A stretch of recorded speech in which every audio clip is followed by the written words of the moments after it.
السلام عليكم ورحمة الله وبركاته.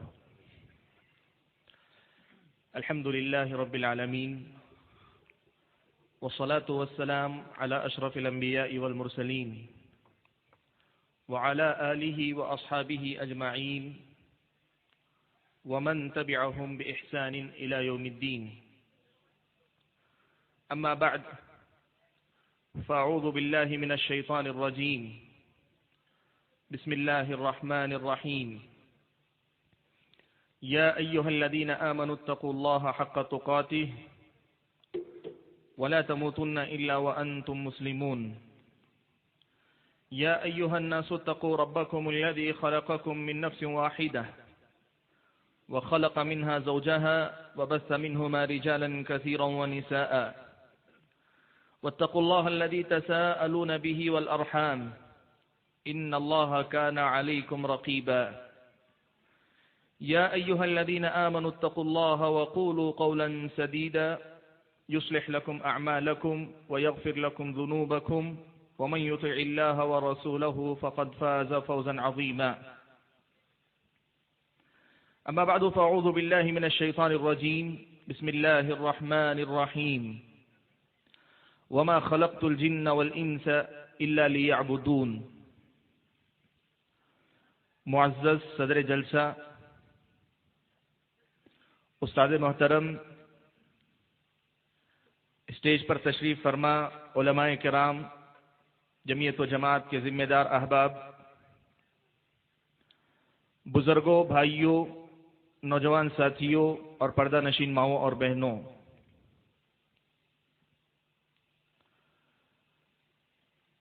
حمد و صلات کے بعد میں نے آپ کے سامنے آیت کریمہ کا جو ٹکڑا پڑھ کر سنایا، اس آیت میں اللہ تبارک و تعالی نے کئی باتیں بتلائی. پہلی بات تو یہ کہ جن اور انسان اللہ کی مخلوقات میں سے ہیں. دوسری بات یہ اللہ نے بتائی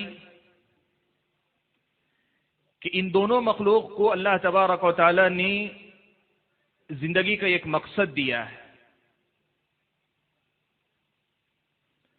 اور تیسری بات اللہ تعالی نے اس میں یہ بتلائی کہ ان کا مقصد کیا ہے.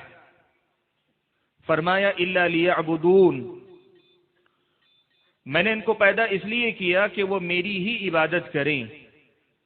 حضرت ابن عباس رضی اللہ تعالی عنہما نے آیت کی تشریح یا تفسیر کرتے ہوئے فرمایا کہ الا لیوحدون، کہ میری وحدانیت کو، میری توحید کو، میری یکتائی، میری اپنی ربوبیت میں، الوہیت میں، اسماء و صفات کے باب میں اس کو تسلیم کریں اور زندگی بھر اسی اقرار کی تعمیل کرتے رہیں، اسی کا ثبوت دیتے رہیں. آیت کریمہ سے جو پیغام مجھ کو اور آپ کو ملتا ہے وہ بہت صاف ہے. پیغام اللہ تعالیٰ نے یہ دیا ہے کہ مسلمانوں، انسانوں، تمہاری زندگی کا مقصد اللہ تبارک و تعالیٰ کی بندگی. اس لیے زندگی وہی اچھی ہے جس میں اللہ کی بندگی ہو، ورنہ زندگی بے بندگی، شرمندگی والی بات. اور کمال یہی ہے کہ تم اپنی زندگی میں بندگی کے کس معیار کو پیدا کر پاتے ہو، تم کس سطح کے بندے اللہ تبارک و تعالیٰ کے بن پاتے ہو، یہی اللہ تعالیٰ دیکھنا چاہتے ہیں. الذی خلق الموت والحیاۃ لیبلوکم ایکم احسن عملا. اللہ نے موت و حیات کو پیدا اس لیے کیا کہ وہ تمہیں آزمانا چاہتا ہے کہ تم میں عمل کے اعتبار سے کون اچھا ثابت ہوگا. زندگی کا مقصد بس یہی ہے کہ اللہ تبارک و تعالیٰ کی بندگی کے تقاضوں کو پورا کرو، اس کی غلامی میں اپنے آپ کو جس قدر زیادہ ڈبو سکتے ہو ڈبوتے جاؤ کہ جتنا اس کی غلامی میں اپنے آپ کو ڈبوتے رہو گے زندگی کے مسائل میں اتنے ہی زیادہ ابھر کر تم باہر آؤ گے. یہ زندگی، یہ دنیا کے بدلتے حالات، ان سب کا خلاصہ بس اتنا سا ہے کہ تمہیں بندگی کی راہ پہ آگے بڑھتے جانا ہے اور اللہ تعالیٰ کے سے جتنا تم قریب ہوتے جاؤ گے اللہ تبارک و تعالی تمہاری دین و دنیا کے جملہ معاملات کے لیے کفیل ہو جائیں گے، وکیل ہو جائیں گے، ذمہ دار ہو جائیں گے، تمہارے سارے مسائل خود بخود حل ہو جائیں گے۔ معلوم یہ ہوا کہ ہم اور آپ یہ بامقصد مخلوق ہیں۔ ہمارا آپ زندگی کا ایک مقصد رکھتے ہیں، ہمارے اور آپ کی زندگی کا ایک مقصد ہے جسے ہم اور آپ کو پورا کرنا ہے۔ اگر ہم قرآن مجید کی متعدد آیتوں پر نظر ڈالیں، نبی اکرم صلی اللہ علیہ وسلم کی بتلائی ہوئی تعلیمات کا تفصیلی جائزہ لیں، اسلامی شریعت نے ایک مسئلہ اور ہمارے سامنے رکھا کہ دیکھو یہ جو مقصد تمہاری اپنی زندگی کا ہے، یہ مقصد تمہیں آسانی کے ساتھ نہیں حاصل ہو جائے گا، تم اللہ تعالیٰ کے بندے آسانی کے ساتھ نہیں بن جاؤ گے۔ اس مقصد تک پہنچنے کے لیے تمہیں آزمائشوں سے گزرنا پڑے گا، موافق حالات سے زیادہ ہو سکتا ہے کبھی ناموافق حالات آئیں تمہارے سامنے۔ زندگی ایک آزمائش کا نام ہے، ایک امتحان ہے، مسلسل جد و جہد ہے، کوشش ہے، آدمی کو مسلسل کوشش کرنی ہے۔ امتحان اس زندگی کی لازمی شرط۔ احسب الناس ان يتركوا ان يقولوا آمنا وهم لا يفتنون، کیا لوگوں نے یہ سمجھ رکھا ہے کہ وہ یہ کہہ دیں کہ ہم ایمان لائے تو ان کو چھوڑ دیا جائے گا، انہیں آزمایا نہیں جائے گا؟ وَلَقَدْ فَتَنَّ الَّذِينَ مِن قَبْلِهِمْ، ان سے پہلے جتنے ایمان کے دعوے دار آئے ہم نے سب کو آزمایا ہے۔ فَلَيَعْلَمَنَّ اللَّهُ الَّذِينَ صَدَقُوا وَلَيَعْلَمَنَّ الْكَاذِبِينَ، اللہ تبارک و تعالی اظہار کرنا چاہتے ہیں، اللہ تبارک و تعالی بتلانا چاہتے ہیں کہ کون اپنی دعوے میں سچا ہے اور کون جھوٹا ہے۔ آیت کریمہ کا یہ پیغام، یہ دوسرا نقطہ ہے کہ زندگی کا یہ مقصد ہم اور آپ کو آسانی سے حاصل نہیں ہو جائے گا، بندگی کے کمال پر ہم آسانی سے نہیں پہنچ جائیں گے۔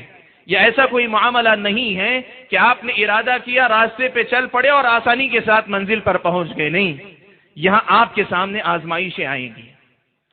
قرآن و سنت پر اگر آپ اور میں نظر رکھیں، ایک تیسری بڑی حقیقت میرے اور آپ کے سامنے آتی ہے، اور وہ حقیقت یہ ہے کہ زندگی کی یہ جو آزمائشیں ہیں، یہ آزمائش کسی ایک قسم کی نہیں ہوگی۔ اللہ تبارک و تعالیٰ نے آزمائش کے راستے، انداز، طریقے، وسیلے اللہ تعالیٰ نے مختلف رکھے ہیں۔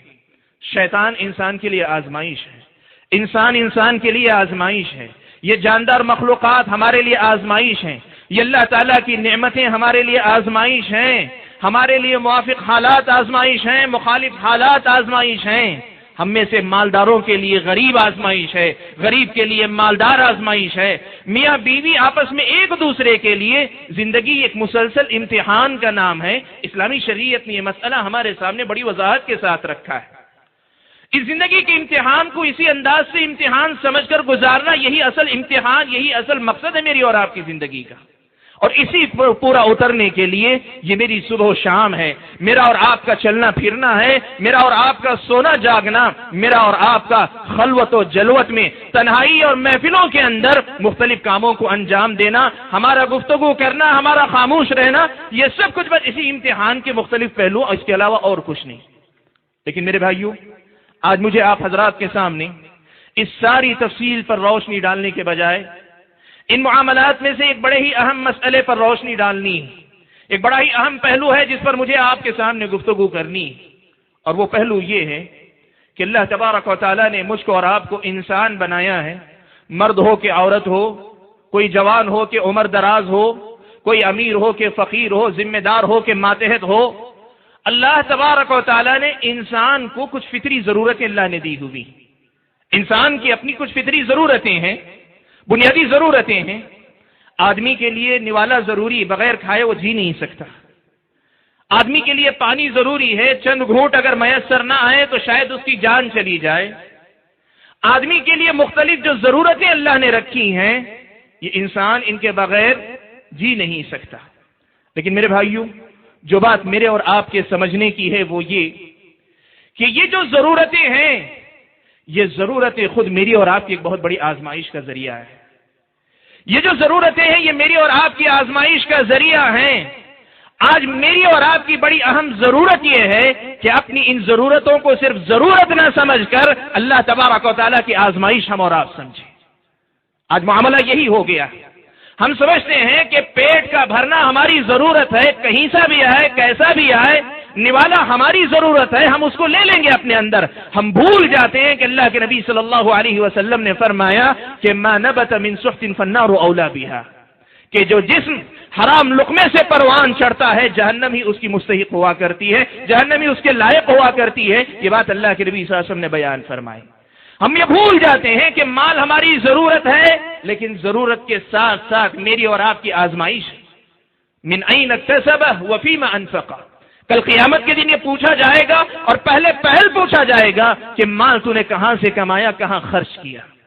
میرے بھائیوں، آج کا جو پہلا پیغام میرے اپنے خطاب کا مجھے آپ کو دینا ہے وہ یہی بنیادی پیغام ہے کہ ہم اور آپ بندگی کے تقاضوں میں بہت سے مقامات پہ ناکام اگر ہوتے ہیں تو اس کا ایک بہت اہم سبب یہ ہے کہ ہم نے اپنی ضرورتوں کو صرف ضرورت سمجھ کے رکھا ہے، اسے ہماری اور آپ کی آزمائش کا ذریعہ ہم نے نہیں سمجھا ہے. سبحان اللہ.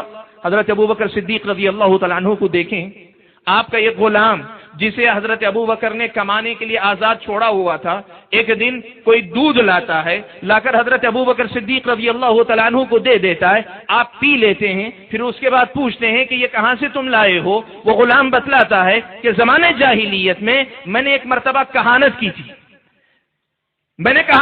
اندازے پہ کچھ باتیں کسی کو بتا دی تھی، نشانہ تیر پہ لگ گیا، تیر نشانے پہ لگ گیا، مجھے آتی نہیں تھی کہانت، نشانے پہ لگ گیا تیر. آج اس سے ملاقات ہوئی تو اس کے بدلے میں اس نے کچھ اجرت دی، وہ میں لا کر آپ کو اسی کا دودھ پلایا ہوں. حضرت ابوبکر صدیق رضی اللہ تعالیٰ عنہ نے کیا کیا؟ جا چکا تھا گھونٹ پیٹ کے اندر، لیکن حضرت ابوبکر صدیق رضی اللہ تعالیٰ عنہ نے انگلیاں داخل کی اور جو پیا ہوا دودھ تھا اس کو قے کے ذریعے باہر نکال دیا. سوال یہ ہے کہ یہ نکالنے کا جو جذبہ ہے یہ کہاں سے پیدا ہوتا ہے؟ پیدا اس وقت ہوتا ہے جب آدمی اپنے نوالے کو، اپنے گھونٹ کو پیٹ کی صرف ضرورت نہ سمجھ کر زندگی کی ایک آزمائش سمجھے. جو حرام لقمہ پیٹ میں جاتا ہے وہ انسان کے لیے ایک آزمائش جانے سے پہلے بھی ہے اور جانے کے بعد بھی ہے. کیوں؟ اللہ کے نبی صلی اللہ علیہ وسلم کی اس حدیث کی شرح کرتے ہوئے کہ ما نبت من سحت فالنار اولی بها، شارحین نے لکھا کہ حرام لقمے سے جو جسم بنتا ہے، جو توانائی انسان کو حاصل آتی ہے، اکثر و بیشتر اس سے غلط کام ہی ہوتے ہیں. حاضرین گرامی، یہ پہلا پیغام، بنیادی پیغام مجھے آپ کے سامنے دینا تھا کہ اپنی ضرورتوں کو صرف ضرورت نہ سمجھو، زندگی کی ایک آزمائش سمجھو. پھر اگر یہ مزاج اگر آ گئی، یہ سوچ اگر آ گئی، آپ کا اور میرا سوچنے کا انداز اگر بدل گیا، ہم نے اسے آزمائش سمجھنا شروع کر دیا، پھر شریعت پہ چلنا میرے اور آپ کے لیے بڑا آسان ہو جائے گا. میرے اور آپ کے لیے شریعت پھر مسئلہ نہیں ہوگی. اس مسئلے کو سب سے پہلے ہم یاد رکھیں. دوسری بات جو مجھے آج آپ کے سامنے بطور پیغام رکھنی ہے وہ یہ کہ ان فطری ضرورتوں میں سے ایک بڑی اہم ضرورت ہے جسے ہم جن سے مقابل کی ضرورت کہتے ہیں، شہوانی خواہش کہتے ہیں، فطری ضرورت کا مبہم لفظ ہم استعمال کرتے ہیں. ایک مرد کو ایک عورت کی، ایک عورت کو ایک مرد کی ضرورت ہوتی ہے. حاضرین گرامی، یہ موضوع ایک ایسا موضوع ہے جس پر آپ نے بہت کچھ کہا سنا ہے، بہت کچھ آپ نے دیکھا ہوا ہے، لیکن کچھ حقیقتیں ہیں جن کو ہم اور آپ کو بڑی گہرائی کے ساتھ سمجھنا ہے. مجھے آج آپ یہ کہنے دیں کہ نبی اکرم صلی اللہ علیہ وسلم نے جب یہ فرمایا کہ جو آدمی دو چیزوں کی مجھے ضمانت دے دے میں اسے جنت کی ضمانت دے دوں گا، ایک وہ جو اس کے جبڑوں کے درمیان یعنی اس کی اپنی زبان، اور دوسری وہ جو اس کے پیروں کے درمیان یعنی انسان کی اپنی شرمگاہ. اللہ کے نبی صلی اللہ علیہ وسلم کی طرف سے جتنی بڑی ضمانت اپنی عزت و ناموس کی حفاظت پر ملی تھی، بدقسمتی سے آج کے دور میں عزتوں کا سودا اتنا ہی زیادہ سستا ہوتا جا رہا ہے. آپ جانتے ہیں اسی مہینے کی 14 تاریخ کو ویلنٹائنز ڈے کے نام پہ جو کچھ ہوتا ہے، نوجوان نسل جس رخ پہ جاتی ہے، آپ جانتے ہیں کیا کچھ ہوتا ہے، یہ سب آپ کے علم میں. مجھے اس پر گفتگو نہیں کرنی، جو معلوم شدہ حقیقت ہے وہ پھر دوہرا کر حاصل کیا ہوگا. لیکن کچھ چیزیں ایسی ہیں جن کی طرف میری اور آپ کی توجہ جانی چاہیے. مجھے اور آپ کو یہ بات سمجھنی چاہیے کہ ہم نے اپنی اس فطری ضرورت کو صرف فطری ضرورت سمجھا ہے، اسے ہم نے اپنے لیے آزمائش نہیں سمجھا. اس کا نتیجہ یہ ہے کہ میری اور آپ کی شہوانی خواہشات، میری اور آپ کی یہ فطری خواہش آج ایک مسئلہ بنی ہوئی. بالخصوص ماحول میں اگر ننگا پن ہو، بے حیائی ہو، بے حجابی ہو، آزاد خیالی ہو، نوجوانوں پہ گرفت نہ ہو، سرپرستوں کی نظر نہ ہو، لڑکیوں کو چھوٹ ہو، لڑکے جو ہے بالکل ایک دم سمجھتے ہو کہ بڑے ہونے کے ساتھ، بلوغت کو پہنچنے کے ساتھ کسی کو وہ جواب دے نہیں، تب پھر یہ فتنہ اور بڑھ جاتا ہے۔ اور یہ فتنہ اور اس وقت بڑھ جاتا ہے جب ہم یہ دیکھتے ہیں کہ ایک لڑکے اور لڑکی سے ملنے کے وسائل آج اس قدر آسان اور میسر ہو چکے ہیں کہ یہ کہنا مشکل ہے کہ شاید ہی کوئی نوجوان ہو جو ان خطرات سے بچا ہوا ہو۔ حضرین گرامی، آپ جانتے ہیں یہ جو فیس بک کا معاملہ ہے، آپ جانتے ہیں یہ جو ٹویٹر کا مسئلہ ہے، یہ جو آپ جانتے ہیں واٹس ایپ کی اپنی دنیا ہے، آپ جانتے ہیں کچھ نہ ہو تو موبائل کے میسیجز کا معاملہ ہے یا موبائل کالز کا معاملہ ہے، یہ جتنے آپ دیکھتے جائیے ان میں سے ہر ایک کا بنیادی نقطہ بس ایک ہے کہ ایک لڑکے کو ایک اجنبی لڑکی کے ساتھ کیسے آسانی کے ساتھ ملایا جاتا ہے۔ لوگ کہتے ہیں کہ یہ اجتماعی تعلقات کو مضبوط کرنے کے ذرائع ہیں۔ یاد رکھنا، یہ اجتماعی تعلقات کو کم مضبوط کر رہے ہیں، اجتماعیت کو پارا پارا کرنے کا کردار زیادہ ادا کر رہے ہیں۔ اور یہ بات یاد رکھنا، اس سے بے حیائی کو جتنا فروغ مل رہا ہے، انسانی مسائل کے حل کے سلسلے میں اتنی مدد اس میں نہیں مل رہی۔ حضرین گرامی، مجھے زیادہ دیر تک اس کی بے حیائی پہ گفتگو نہیں کرنا، لیکن کچھ نکات ہیں جن کی طرف آپ سبھی بھائیوں اور بہنوں کی، بالخصوص میرے اپنے نوجوان بھائیوں کی توجہ میں پھیرنا چاہتا ہوں۔ سب سے پہلی بات جو مجھے آپ کے سامنے کہنی ہے وہ یہ، دیکھیں اللہ کے نبی صلی اللہ علیہ وسلم نے اس امت کی بربادی کی پیشن گوئی پہلے سے کی کہ کیسے یہ امت برباد ہوگی اگر برباد ہوگی تو۔ اللہ کے نبی صلی اللہ علیہ وسلم نے فرمایا لَتَتَّبِعُنَّ سَنَنَ مَنْ كَانَ قَبْلَ، اللہ کے نبی نے فرمایا تم اپنے سے پہلے والی امتوں کے نقش قدم پر چلو گے۔ صحابہ نے پوچھا اللہ کے نبی کیا اس سے مراد یہود و نصارہ ہیں؟ اللہ کے نبی نے فرمایا وہ نہیں تو پھر کون؟ حدیث میں اللہ کے نبی صلی اللہ علیہ وسلم نے واضح الفاظ میں فرمایا کہ تم یہود و نصارہ کے نقش قدم پر چل کر جیسے وہ برباد ہوئے، اپنے دین سے دور ہوئے، تم بھی دور ہو کر اپنے آپ کو بربادی کا شکار کرو گے۔ ایک حدیث آپ نے سنی۔ دوسری حدیث اللہ کے نبی صلی اللہ علیہ وسلم کی، اللہ کے نبی صلی اللہ علیہ وسلم نے فرمایا ان اول فتنة بنی اسرائیل کانت فی النساء، بنی اسرائیل کا، یہودیوں کا سب سے پہلا جو فتنہ اس قوم کے اندر واقع ہوا وہ عورتوں کا فتنہ تھا، وہ عورتوں کا فتنہ تھا۔ ان دو حدیثوں کو جوڑ کر اگر دیکھیں، اللہ کے نبی صلی اللہ علیہ وسلم کی یہ پیشن گوئی ہمارے سامنے آتی ہے کہ جس طرح پچھلی امتیں برباد ہوئی، یہ امت ان کے نقش قدم پر چلے گی تو برباد ہوگی۔ پہلا فتنہ عورتوں کا آیا تھا، اس امت کے اندر بھی اگر عورت فتنہ بنتی ہے تو اس کا مطلب یہ بربادی کا پیغام ہے، یہ بربادی کا پیغام ہے۔ اور اس مسئلے کو ذرا دیکھنا، حدیث میں ان اول فتنة بنی اسرائیل، بنی اسرائیل کا سب سے پہلا فتنہ اللہ کے نبی نے کہا۔ کیا یہ حقیقت نہیں ہے کہ آج کی ہماری اور آپ کی یہ نوجوان نسل، یہ نوجوان بھائی، یہ نوجوان بہنیں جوانی کی دہلیز پر قدم بعد میں رکھتے ہیں، پہلے لڑکے اور لڑکی کے فتنے کا شکار ہوتے ہیں۔ یہ کالج، یہ اسکول بہت کچھ دیتے ہوں گے لیکن عزت و ناموس کی قدر و قیمت چھین لیتے ہیں۔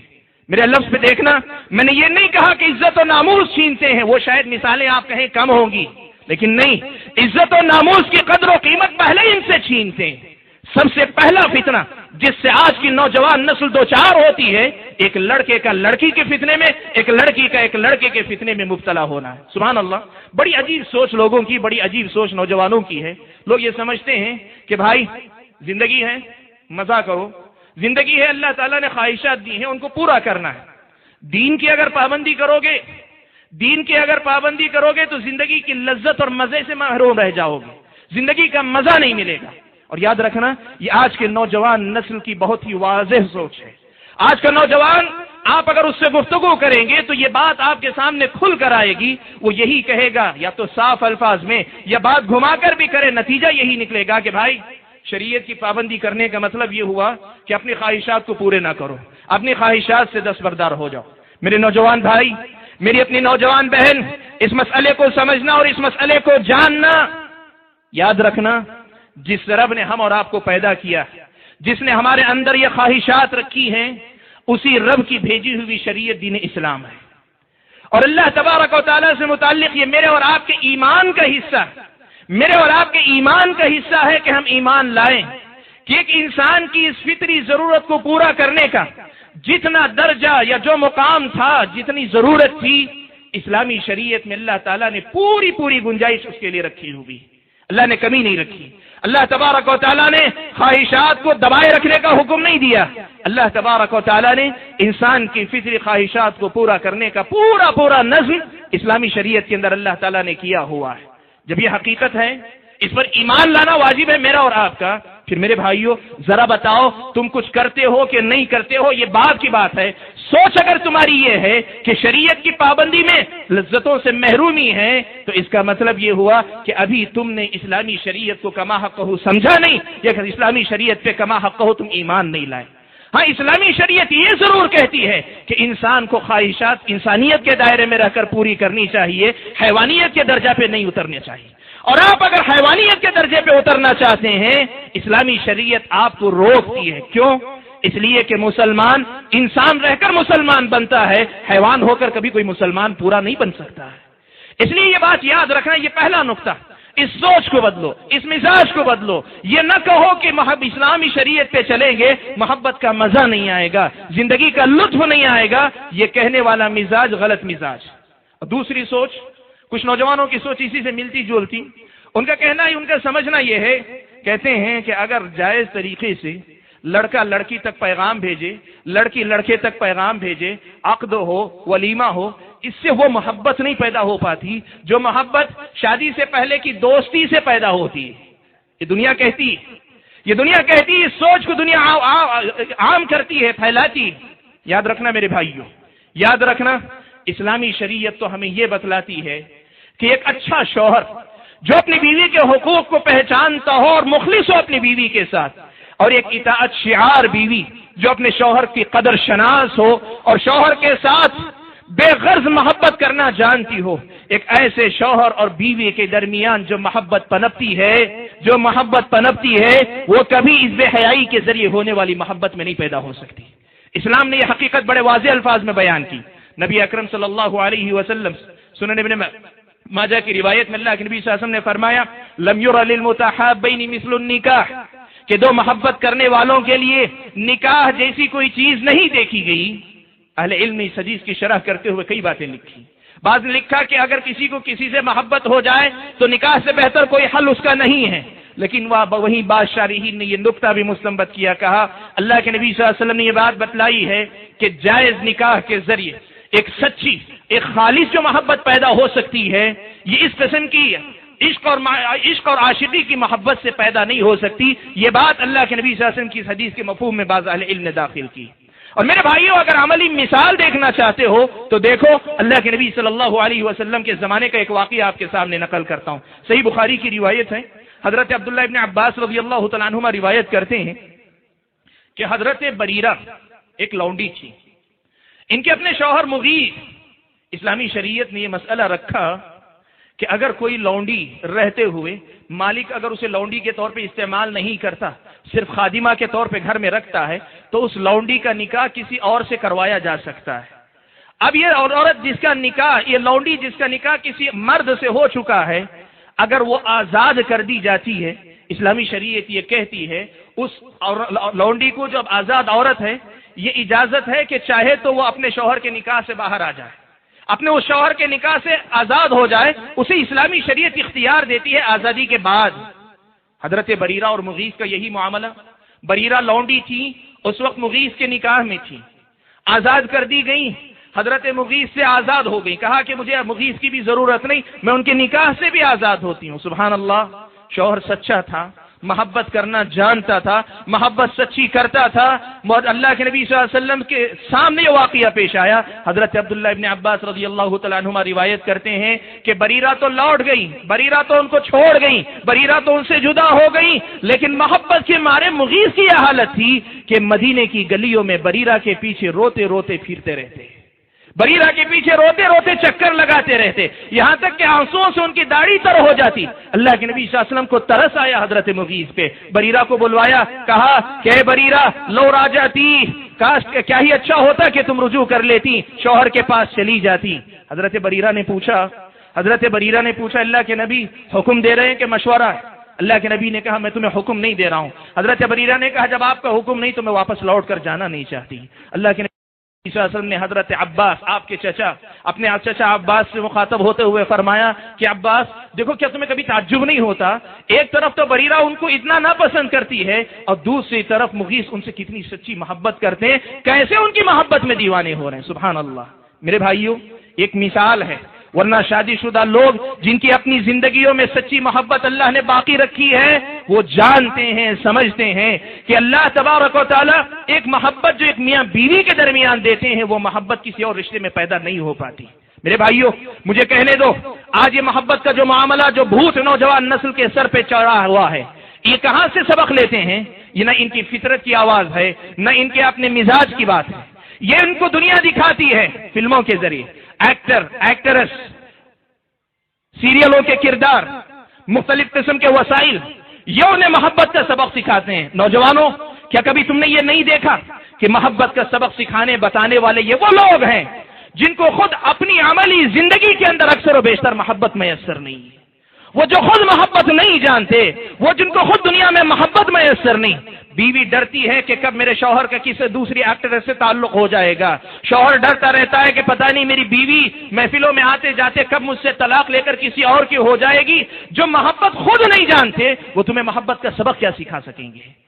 یہ دھوکہ جو تم دیکھ رہے ہو، جو تم سمجھ رہے ہو، یہ محبت نہیں ہے، یہ ہوس پرستی ہے، یہ حیوانیت ہے، اور میں کہوں تو برا نہ ماننا، یہ تم سے تمہاری انسانیت چھیننے والا معاملہ ہے، تمہیں تمہاری انسانیت سے گرا کر حیوان بنانے والا معاملہ ہے۔ اس لیے مسلمانوں مسلمان بنو، اور مسلمان بننے کے لیے اچھے انسان بنو، ایک اچھے انسان بنو جسے عزت و ناموس کی قدر ہوتی ہے، جو اپنی عزت پر آنے والے ایک حرف کی خاطر اپنی جان دینے کے لیے تیار ہوتا ہے، اپنی عزت کی طرف سے دفاع کرتے ہوئے، اپنی عزت کی طرف سے دفاع کرتے ہوئے۔ اللہ کے نبی نے کیا فرمایا؟ جو اپنی عزت کی طرف سے دفاع کرتا ہوا مارا جائے وہ شہید ہے، جو عزت کی طرف سے دفاع کرتا ہوا مارا جائے وہ شہید ہے۔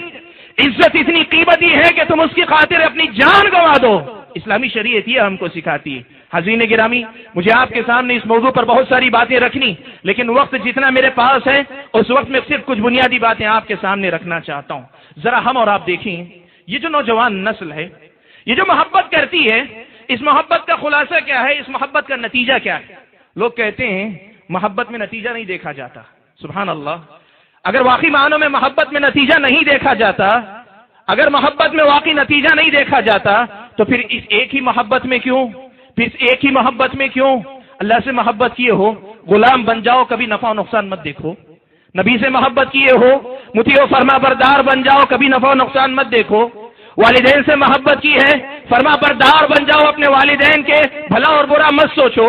اپنے بڑوں کی محبت ہے، اپنوں کی محبت ہے، یہ ساری محبتیں ہیں۔ اگر محبت کا جذبہ جانتے ہو، سمجھتے ہو، تو پھر اس محبت کی تعلیم کو، تعریف کو ہر جگہ پہ سمجھنے کی کوشش کرو۔ میرے بھائیوں، مجھے آپ کے سامنے کہنے دیں کہ محبت کے معاملے میں دنیا والوں نے نوجوانوں کو جس قدر گمراہ کیا ہے، اس قدر شاید کسی اور مسئلے میں نوجوانوں کو گمراہ نہیں کیا ہے۔ میں آپ کے سامنے اس مسئلے پہ روشنی ڈالوں کہ آج کی یہ جو محبتیں ہیں وہ کس انجام تک نوجوان کو پہنچاتی ہیں۔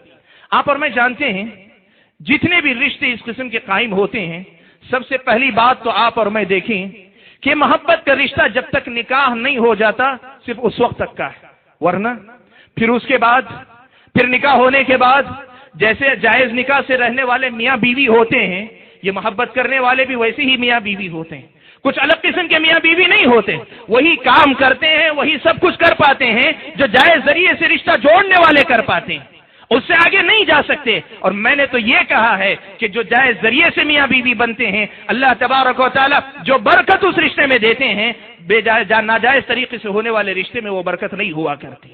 جب یہ معاملہ ایسا ہے، سال، 2 سال، چند ماہ کا صرف محبت کا یہ ڈھونگ ہے، اور اس کے بعد وہی میاں بیوی والا معاملہ ہے، چند دن کی لذت کے لیے کتنا بڑا تم سودا کرتے ہو، آئندہ کے تجزیے سے تم اندازہ لگا لینا۔ اس محبت کا انجام کیا ہوتا ہے؟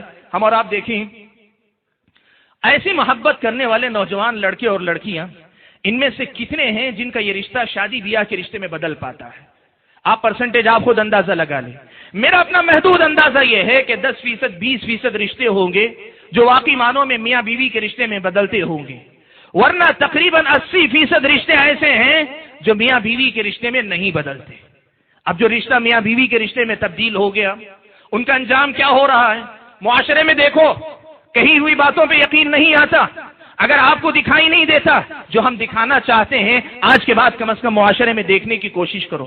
جو میاں بیوی بنتے ہیں اس ذریعے سے اکثر و بیشتر ہم نے دیکھا ہے کہ یہ نیا رشتہ کبھی ایک ہفتے کا ثابت ہوتا ہے، کبھی ایک مہینے کا ثابت ہوتا ہے، کبھی جا کر 2-4 مہینے، سال بھر، اس کے بعد لڑائی جھگڑا، پھر اکثر و بیشتر طلاق کی نوبت آتی۔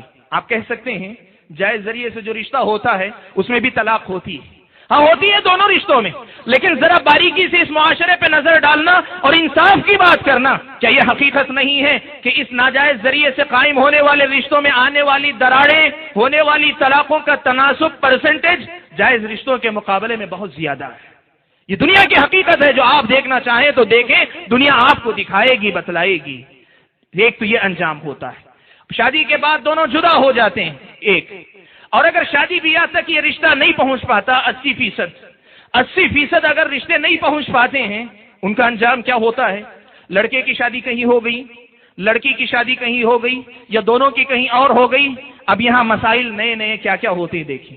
لڑکا جس لڑکی کے ساتھ شادی اب اس کی ہوئی ہے، اسے اس کا حق نہیں دے پاتا، ماں کی زبردستی سے، خاندان کی زبردستی سے، باپ کی زبردستی سے، اس کے ڈر سے ایک لڑکی سے نکاح تو کر لیا، لیکن وہ اپنے دل و دماغ میں یہ بات بٹھائے ہوئے ہیں کہ یہ میری پسند نہیں، میری محبت نہیں، یہ کسی کی زبردستی ہے۔ جو لڑکا لڑکی کو اپنے حق میں زبردستی سمجھتا ہو، وہ کبھی اسے محبت نہیں دے سکتا۔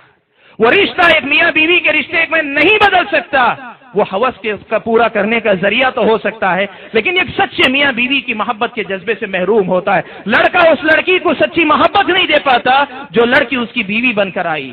اور اگر لڑکی کا معاملہ دیکھیں، ہم نے معاملات بہت سارے دیکھیں، معاشرے کی کچھ مثالیں آپ کے سامنے میں سرسری طور پہ رکھنا چاہوں گا۔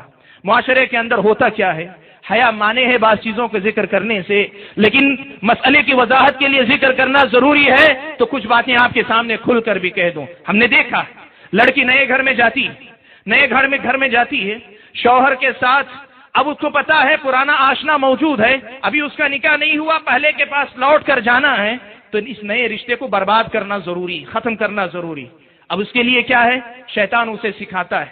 اکثر و بیشتر ہوتا یہ ہے کہ کئی لڑکیاں ایک اچھے خاصے نوجوان پر نامردی کا الزام لگاتی ہیں، اچھے خاصے نوجوان پر نامردی کا الزام لگاتے ہیں۔ حیا مانے ہیں، لیکن مجھے کہنے دیں اس بات کو، مجھے کہنے دیں کہ یہ دنیا کی حقیقت ہے، معاشرے کی ایک سچی تصویر ہے۔ اور اگر کوئی یہ جرأت نہیں کر پاتی، لڑکے کے گھر والوں پہ الزام، وہ مجھے ستاتے ہیں، ظلم کرتے ہیں، جہیز کا مطالبہ کرتے ہیں، فلاں کرتے ہیں۔ اب یہ جو لڑکی کے والدین ہیں، ہر والدین میں سے ہر ایک کو، باپ کو، ماں کو، اپنے بیٹے اور بیٹیاں ہمیشہ بے گناہ نظر آتی۔ اب اس کی پشت پناہی، پھر اس کے بعد لڑکی کے اوپر ڈوری کیس اور پتہ نہیں کتنی قسم کی مقدمہ بازیاں، 2 خاندانوں کا سکون برباد، 2 افراد کی زندگی برباد۔ یہ سارا چکر چلایا جاتا ہے کس لیے؟ صرف ایک محبت کے دھوکے کے لیے، محبت کے ایک دھوکے کے لیے لڑکی یہ سب کچھ کرتی ہے۔ اور اللہ معاف فرمائے، معاشرہ ہمیں یہ تصویر بھی دکھاتا ہے، کچھ لڑکیاں کچھ ایسی بھی جو ہے حیاسوز حرکتیں کرتی ہیں، کچھ اس قسم کی بھی حرکتیں کرتی ہیں۔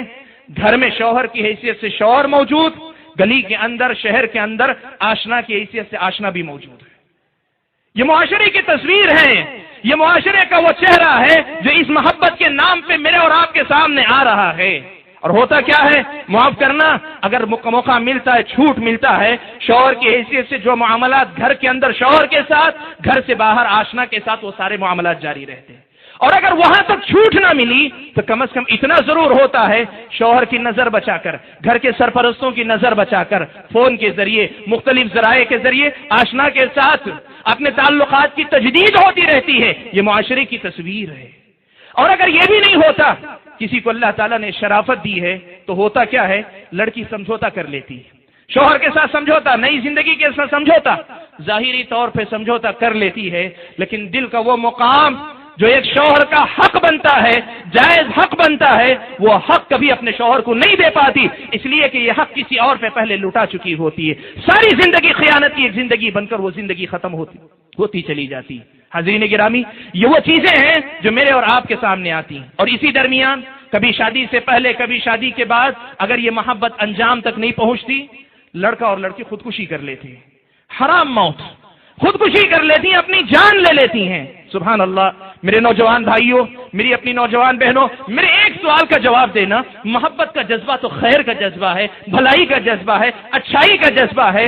اس جذبے سے تو خیر کو جنم لینا چاہیے، لیکن جو جذبہ اتنے سارے شر کو جنم دے وہ محبت کہاں سے ہو سکتی ہے؟ جو اتنے سارے شر کو جنم دے وہ محبت کہاں ہو سکتی ہے؟ اس مسئلے پر زندگی بھر سوچنا اور سمجھنے کی کوشش کرنا. محبت ہمیشہ خیر لاتی. آپ جانتے ہیں محبت جب اللہ تبارک و تعالیٰ سے جڑتی ہے اور اللہ کا حق جیسے بنتا ہے وہ محبت پوری آتی ہے، بندہ ایک موحد بندہ بن جاتا ہے. نبی سے محبت کا جو حصہ ہے اس محبت کو اگر بندہ اپنے اندر پیدا کر لیتا ہے نبی کا سچا مطیع اور فرما بردار بن جاتا ہے. محبت کا وہ جذبہ جو والدین کا حق بنتا ہے اگر وہ محبت پیدا ہو جاتی ہے تب پھر وہ بچی اپنے والدین کی فرما بردار بن جاتی ہے. اور محبت کا وہ جذبہ جو ایک شوہر کا حق بنتا ہے اگر وہ شوہر کو دے دیتی ہے تو پھر وہ اپنے شوہر کی وفادار بن جاتی ہے. لیکن میرے بھائیوں محبت یہ بات یاد رکھنا وہ جہاں ہوتی ہے وہ خیر لاتی ہے اور جو شر لائے وہ کبھی محبت نہیں ہو سکتی، وہ کبھی محبت نہیں ہو سکتی. اور اس مسئلے کے ایک اور پہلو میں آپ کے سامنے ذکر کروں. بڑا تعجب یہ ہوتا ہے کہ یہ جو محبت، یہ جو لڑکے اور لڑکیوں کی محبت ہے بسا اوقات 2 مہینے کی محبت ہوتی ہے، بسا اوقات 6 ماہ کی محبت ہوتی ہے، بسا اوقات سال 2 سال کی محبت ہوتی ہے. لیکن افسوس اس کا ہے یہ 2 مہینے کی محبت، 2 سال کی محبت 20 سال کی اس بے مثال محبت کو بھلا دیتی ہے جو ایک ماں یا ایک باپ اپنی اولاد سے کرتا ہے. یہ باغی ہو جاتے ہیں، یہ نوجوان باغی ہو جاتا ہے اپنے والدین کا، اپنے باپ کو بھلا دیتا ہے، اپنی ماں کو بھلا دیتی ہے. سبحان اللہ. میرے نوجوان بھائی، میری نوجوان بہن، ذرا تم دیکھنا، تم کہتے ہو تم محبت کرتے ہو، اگر محبت کے جاننے والے ہوتے اس دائمی محبت پر تم یقین رکھتے جو ایک ماں اپنے بچے کے ساتھ کرتی ہے. تم کیوں بھول جاتے ہو؟ یہ وہ ماں ہے جس نے تمہاری محبت کے جذبے ہی میں 9 ماہ تک اپنے پیٹ میں تمہیں اٹھایا، 2 سال تک اپنے خون کو دودھ بنا کر تمہیں پلایا، اپنی راتوں کی نیند قربان کی، اپنا سب کچھ تمہارے لیے برباد کر دیا. اپنے باپ کو بھول جاتی ہو اپنے باپ کو بھول جاتی ہو جو باپ تمہاری خاطر دھوپ میں تپتا ہے، پریشانیاں اٹھاتا ہے، اپنے مالک کی گالیاں سنتا ہے، بیمار رہتا ہے پھر بھی نوکری کرنے جاتا ہے، سب کرتا ہے تمہارے لیے کرتا ہے. تم محبت کے ایسے کیسے جنون میں آتے ہو؟ اس سب کو بھول جاتے ہو. امام بخاری نے حضرت عبداللہ ابن عمر رضی اللہ تعالیٰ عنہما سے الادب المفرد میں ایک روایت نقل کی. ایک آدمی حضرت عبداللہ ابن عمر کے پاس آیا، وہ طواف کر رہے تھے، یمن کا تھا، اپنی پیٹھ پر اپنی ماں کو اٹھائے ہوا کہنے لگا حضرت عبداللہ ابن عمر رضی اللہ تعالیٰ عنہ سے کہ اے امام، اے عالم، ذرا مجھے بتائیے کہ یہ میری ماں ہے، میں اس کی سواری بن چکا ہوں، ساری ذمہ داری میں نے اپنے کندھوں پہ لے لی، اپنے اوپر اٹھا کر میں نے اس کے ساری ضرورتیں، سارے حج کو مکمل کروایا ہے، کیا اتنی ساری قربانی دے کر اپنی ماں کا میں نے حج کروایا اپنی پیٹھ پر اٹھا کر، کیا میں نے اپنی ماں کے ماں ہونے کا حق ادا کر دیا؟ حضرت عبداللہ ابن عمر نے کہا میرے نوجوان دوست، میری نوجوان بہن، ذرا یہ سننا، سمجھنا اور زندگی بھر کے لیے یاد رکھنا ماں کیا ہوتی ہے، باپ کیا ہوتا ہے. حضرت عبداللہ ابن عمر رضی اللہ تعالیٰ عنہما نے کہا ولا بظفرۃ واحدہ، کہا تم بات کرتے ہو ماں کا حق ادا کرنے کی، ماں تم کو جنم دے رہی تھی، اس وقت ماں کے منہ سے جو ایک آہ نکلی تم نے اس ایک آہ کا بھی حق ابھی تک نہیں ادا کیا. جو ماں اتنی قیمتی ہے، جو باپ اتنا قیمتی ہے، وہ تمہارے سامنے اتنا سستا ہو جاتا ہے کہ محبت کے چند دھوکوں کی خاطر تم ان کو بھلا دیتے ہو، ان کی عزت کو اچھالتے ہو، خاندان کی عزت کو نیلام کرتی ہو. یہ کیسا سودا ہے؟ تم سے زیادہ گھاٹے کا سودا کرنے والا ہم نے دیکھا نہیں جو تم سے زیادہ گھاٹے کا سودا کرتا ہو کفر و شرک کے معاملات کے بعد دنیا کے جو معاملات ہو سکتے ہیں خیر کے شر کے، ان میں اگر کوئی تم سے زیادہ گھاٹے کا سودا کرنے والا ہو تو ہمیں تو پتہ نہیں کہ کوئی ہو سکتا ہے. تم کس چیز کا سودا کرتی ہو؟ ایک ماں کی محبت کا سودا، ایک باپ کی محبت کا سودا، اپنے بھائی بہن کی محبت کا سودا کرتی ہو، بدنامی ڈھلا دیتی ہو یا ڈھلا دیتے ہو، تمہاری وجہ سے خاندان کے لڑکے اور لڑکیوں کی شادیاں رک جاتی ہیں. یہ وہ خاندان ہے جس کے لڑکے نے یہ کیا تھا، جس کی لڑکی نے یہ کیا تھا، خاندان پہ ایسا بٹا لگاتی ہو، ایسا بٹا لگاتے ہو، کس جرم کی سزا دیتے ہو، کس کے بدلے میں تم ان سے یہ انتقام لیتی ہو؟ کیا اس کا بدلہ کہ ماں نے تمہیں 2 سال تک اپنے خون کو دودھ بنا کر پلایا، باپ نے تمہاری خاطر اپنے چین و سکون کو بھلا دیا، تم کیا لے رہی ہو، کیا دے رہی ہو؟ دنیا والے ہو، محبت سمجھتے ہو، ان محبتوں کو نبھانے کی کوشش کرو۔ ایک جھوٹی محبت کے نام پر، ایک جھوٹی محبت کے نام پہ تم کس کس چیز کا سودا کرتی ہو؟ اپنی شرافت کا سودا، اپنی حیا کا سودا، اپنے والدین کی محبت کا سودا، اپنے خاندان کی عزت کا سودا، اپنی شرافت کا سودا، اور اگر کہوں اپنے نبی اکرم صلی اللہ علیہ وسلم کی محبت کا سودا، اور اللہ تبارک و تعالیٰ کی سچی محبت کا بھی سودا۔ نہ تم اللہ کی بندی بن پائی سیدھے طریقے سے، نہ تم نبی کے سچے امتی بن پائے۔ یہ کیسی محبت ہے جو ہم سے اتنا سب کچھ چھین لے؟ اور میں آپ کے سامنے کہوں، دنیا والوں کے پیچھے مت جانا، یہ دنیا والے نہیں جانتے، یہ دنیا والے نہیں جانتے، اس لیے کہ ان کو آخرت پر ایمان نہیں، ان کو یقین نہیں آخرت کا۔ تم تو مسلمان ہو، تم تو مسلمان ہو، تم جانتے ہو کہ ایک دن اللہ کے سامنے کھڑے ہونا ہے، جواب دینا ہے، پھر کیوں یہ سب کرتے ہو؟ جن کی زندگی یہی سب کچھ ہے وہ من مانی کریں، انسانیت سے گر کر حیوان بن جائیں، لیکن تمہاری زندگی تو اللہ تعالیٰ کی جنت کے لیے، اللہ تعالیٰ کی رضا کے لیے، جس کے بدلے میں جنت ملے، جہنم سے نجات ملے، جنت کی وہ حوریں ملے، جنت کی بے مثال نعمتیں ملے، تم کس کس چیز کا سودا کر رہے ہو؟ اسی لیے میرے بھائیوں اور بہنوں، میرا وقت ختم ہوا، مجھے زیادہ کچھ نہیں کہنا، پیغام کے طور پہ آخری ایک بات آپ کے سامنے کہنا چاہتا ہوں۔ اللہ تبارک و تعالیٰ نے اور اللہ کے نبی صلی اللہ علیہ وسلم نے تین باتیں کہی ہیں جن کو میں آپ کے سامنے اس مناسبت سے ذکر کرنا چاہتا ہوں۔ اللہ کے نبی صلی اللہ علیہ وسلم نے فرمایا، حدیث مختلف الفاظ کے ساتھ آئی ہے مسند احمد وغیرہ میں، مفہوم اس کا یہ ہے، من ترک شیئا للہ عوضہ اللہ خیرا منہ، جو آدمی اللہ کی خاطر کسی چیز کو چھوڑ دیتا ہے، اللہ تعالیٰ اس سے بہتر چیز اسے عطا کرتے ہیں۔ ایمان ہے، نبی کے امتی ہو، مانتے ہو نبی کی بات سچی ہے، چھوڑ دو محبت، اس کے حسن سے متاثر ہو، دولت سے متاثر ہو، اس کی کسی اخلاق و عادت سے متاثر ہو، غلط طریقے سے گئے ہو، چھوڑ دو کہ اللہ کا نبی وعدہ کرتا ہے اللہ اس سے بہتر تم کو دے گا۔ ایمان ہے، چھوڑ کر چلے آؤ کہ اللہ کا نبی وعدہ کرتا ہے۔ دوسری بات، اللہ تبارک و تعالیٰ نے فرمایا، ان اللہ یحب التوابین، اللہ تبارک و تعالیٰ توبہ کرنے والے بندے سے محبت کرتے ہیں۔ تم نے گناہ کیا، اکثر آدمی سمجھتا ہے کہ میں نے گناہ کر لیا تو چلو اب گناہ ہی میں رہوں گا، نہیں، یہ موقع ہے۔ اللہ تبارک و تعالیٰ نے فرمایا کہ توبہ کرنے والوں سے اللہ محبت کرتے ہیں۔ تم توبہ کر کے آؤ گے تو صرف توبہ نہیں ہوگی، اللہ کی محبت تم کو ملے گی۔ میں اگر کہنا چاہوں تو یوں کہہ سکتا ہوں، ایک وہ محبت ہے جس میں تم گرفتار ہو ابھی ہوگے، جس میں تم گرفتار ہو، جس سے ابھی مبتلا ہو، اور دوسری محبت اللہ کی محبت ہے۔ پلٹ کر آؤ گے اللہ کی محبت ملے گی، وہیں رہو گے اللہ کی محبت سے محروم رہو گے، ایک جھوٹی محبت میں رہو گے۔ سوچ لینا تمہیں کس کی محبت چاہیے، تمہیں کون سی محبت چاہیے، انتخاب کر لینا۔ اور آخری بات، اللہ تبارک و تعالیٰ نے سورہ فرقان کے آخر میں بیان فرمائی، اللہ تبارک و تعالیٰ نے 3 گناہوں کا تذکرہ کیا، شرک کا، قتل کا، زنا کا، تینوں کا گناہ بتلایا۔ پھر اس کے بعد اللہ تبارک و تعالیٰ نے فرمایا، جو بندہ سچی توبہ کرے، ایمان لائے اور اگلی زندگی میں ٹھیک ہو جائے، اللہ تعالیٰ نے بہت بڑا وعدہ کیا، فَأُولَئِكَ يُبَدِّلُ اللَّهُ سَيِّئَاتِهِمْ حَسَنَاتٍ، کہ اللہ تعالیٰ ایسی سچی توبہ کرنے والے کے گناہوں کو نیکیوں سے بدل دیتے ہیں، نیکیوں سے اللہ تعالیٰ بدل دیتے ہیں۔ اس کا مطلب یہ ہوا، توبہ کرو، آج تک کا گناہ اگر تمہاری توبہ اللہ کے نظر میں اس قابل ہو گئی تو تمہارے ان گناہوں کو اللہ تعالیٰ نیکیوں سے بدل دیں گے۔ اس سے بہتر انجام کچھ نہیں ہو سکتا کہ اللہ تبارک و تعالیٰ تم کو جو چاہیے اس سے بہتر چیز دے، اور اللہ تعالیٰ کی محبت تمہیں ملے، اور تمہارے گناہوں کو بھی اللہ نیکیوں سے بدل دے۔ یہ پیغام دیتے ہوئے کہ دنیا والوں، مسلمانوں اور میرے نوجوان بھائیوں اور بہنوں، اسلام کے ماننے والوں، اسلام میں خیر ہی خیر ہے، اسلام کے کسی بھی حکم کی مخالفت میں شر ہی شر ہے، ہر قسم کا شر ہے۔ اس بات پر ایمان رکھتے ہوئے اپنی اصلاح کرنے کی کوشش کرو۔ میں اللہ تعالیٰ سے دعا کرتا ہوں کہ اللہ تعالیٰ مجھے اور آپ سبھی بھائیوں اور بہنوں کو جو باتیں کہیں اور سنی گئی ہیں، کہنے اور سننے سے زیادہ سمجھ کر عمل پیرا ہونے کی توفیق عطا فرمائے، آمین۔